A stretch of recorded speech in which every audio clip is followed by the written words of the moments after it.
This episode was previously recorded in front of an imaginary studio audience. Time for Fun Knife Friday! All you knife tanners out there, happy Fun Knife Friday, and have we got a great show for you today.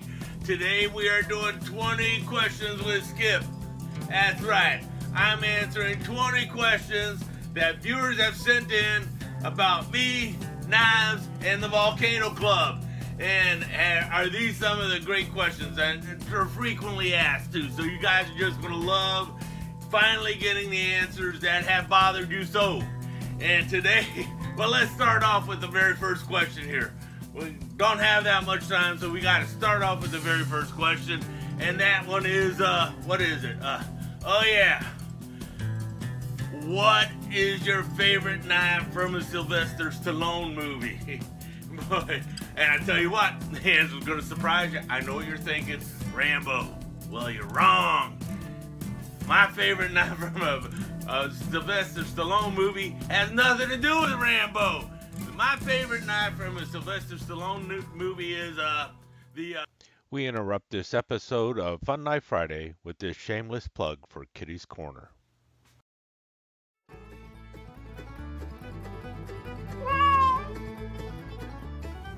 I guess we'll call this a Kitty's Corner exclusive.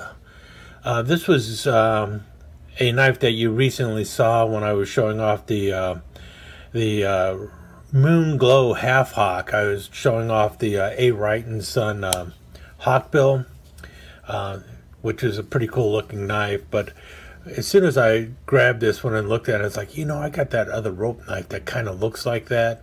At least when you close it. See, when you got it closed, you got that sway going on and then the flat end like that. And I've got a Walden rope knife that has that same shape handle. Now it doesn't have the metal end here. There's no metal butt going on there, and you've got this funky shackle going on here for your rope and everything. And you see there it says K-Ting rope. K-Ting was a company that actually made rope, I believe. In any case, this was made by Schrade Walden, New York, USA, and it's their number 163 rope knife. And it's a pretty cool looking rope knife. As you know, I like to collect rope knives. I don't know as much about this knife as I should. I'm not exactly sure when it came out. It is kind of funky, especially considering the length of the handle for the blade. Notice with the whaler here, and I'll talk about the whalers in just a second, but these are the case whalers, and notice how the end of the blade is right there at the end of the handle. And even with the classic Coast Guard approved rope knife, the end of the blade, this ram's foot blade here, is almost at the very end of the handle. But here you've got a full 1/4 inch there where you have blade that you could be dropping into there. And notice the clearance there. You have enough that you could have actually extended this blade longer, but they didn't. And I'm not sure exactly why, but that is the way you will see these knives all the time. Blade length on it, well, the cutting edge on it is 3 inches, or just over 3 inches. The overall length of the blade is just shy of 3.5 inches. But like I said, you could have gotten a blade a little bit longer on there. Well, let's see here. Yeah, the handle length on this, notice the difference here.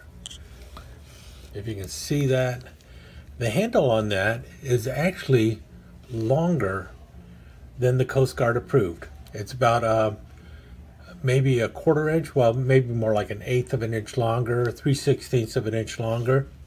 So you've got a longer handle, but the blade on the ram's foot here,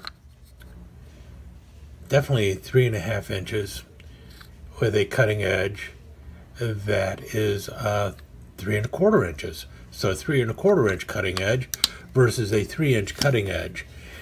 And really, the only reason I think that they kept the handle as long as they did and shortened the blade is so that you had more handle to grab onto when you're using it. That's the only answer I would have for that. But pretty cool. And you know, for a rope knife, something a little bit different. Usually you see the rounded ends and everything else, but this Schrade Walden one, just kind of a funky little knife. I kind of like it. Also, another one back here that I've never really gotten around to showing. I picked this one up. It's by Witchard out of France. And I picked it up because it is a glow-in-the-dark knife. But this knife will glow in the dark for all of maybe a minute. Actually, that's a lie. For about an hour, it will glow in the dark. And after an hour, you have to be almost right on top of it. And by right on top of it, I mean like you can see this little bit of a glow coming off of it from about a foot away. But if you're any further away than that, you cannot even see that it's glowing in the dark. Now that might be because the luminescence has been wearing off over the years or something. I don't know. What really disappointed me on this knife though is the blade.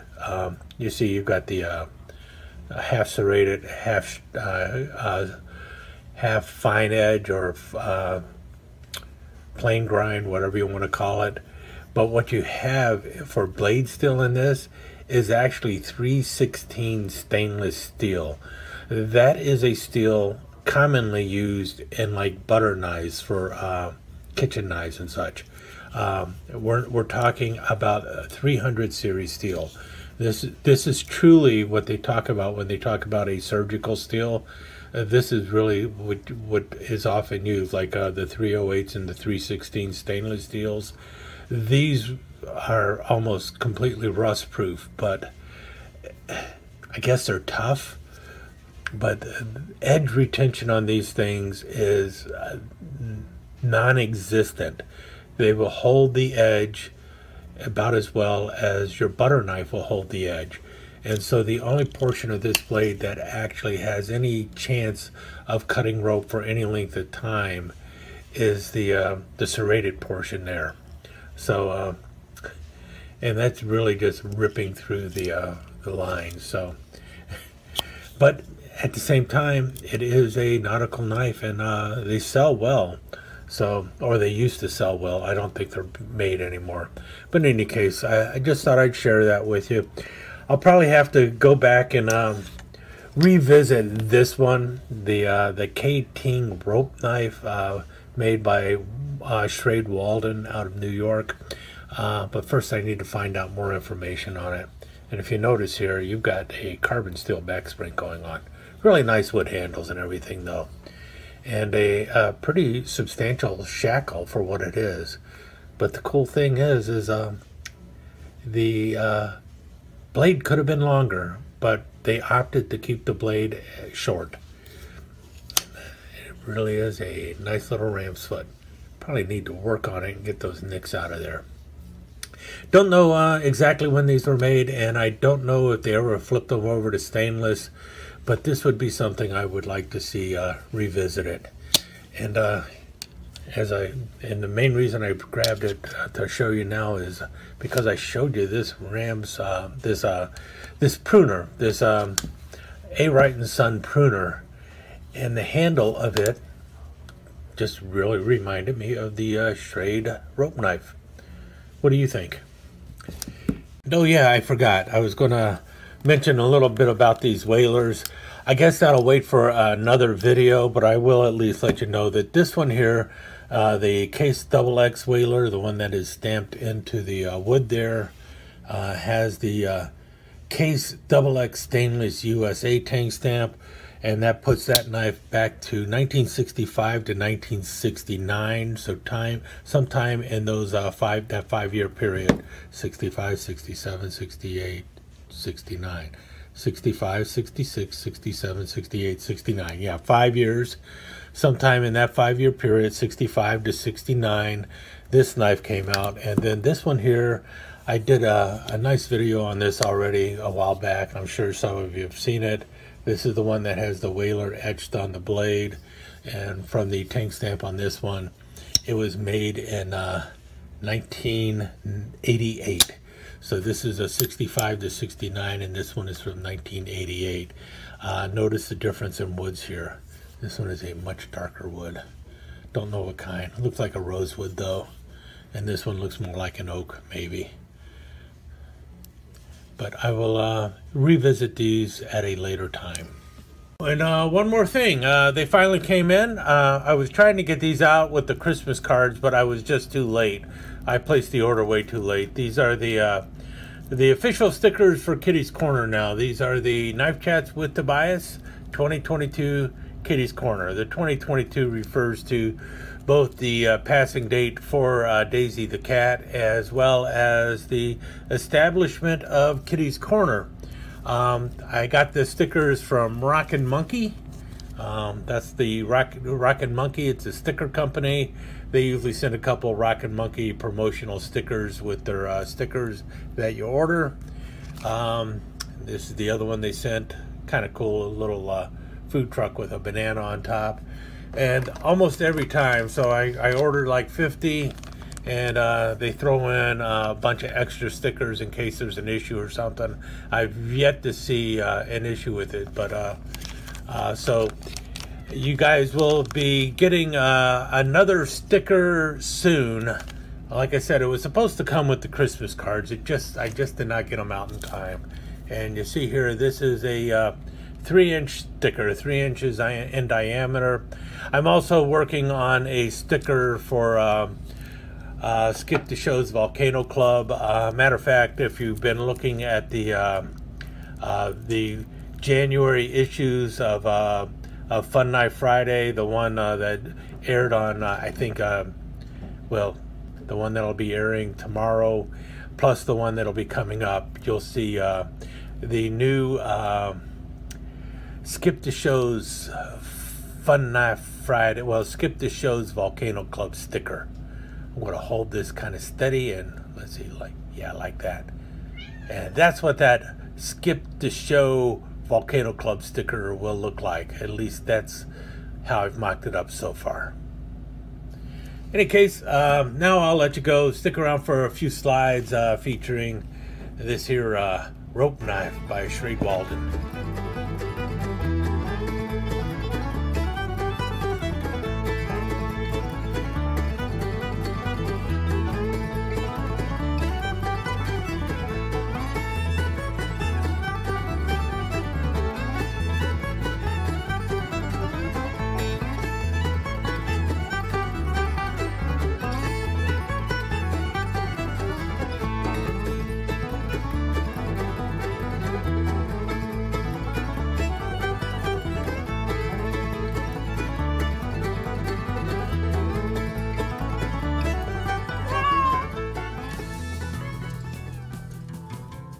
We now return to Fun Night Friday, already in progress.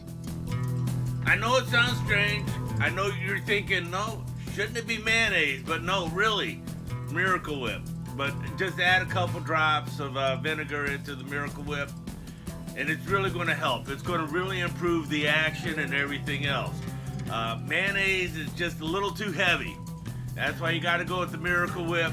You're going to have a lot smoother action. Everything's going to work out a whole lot better and everything else.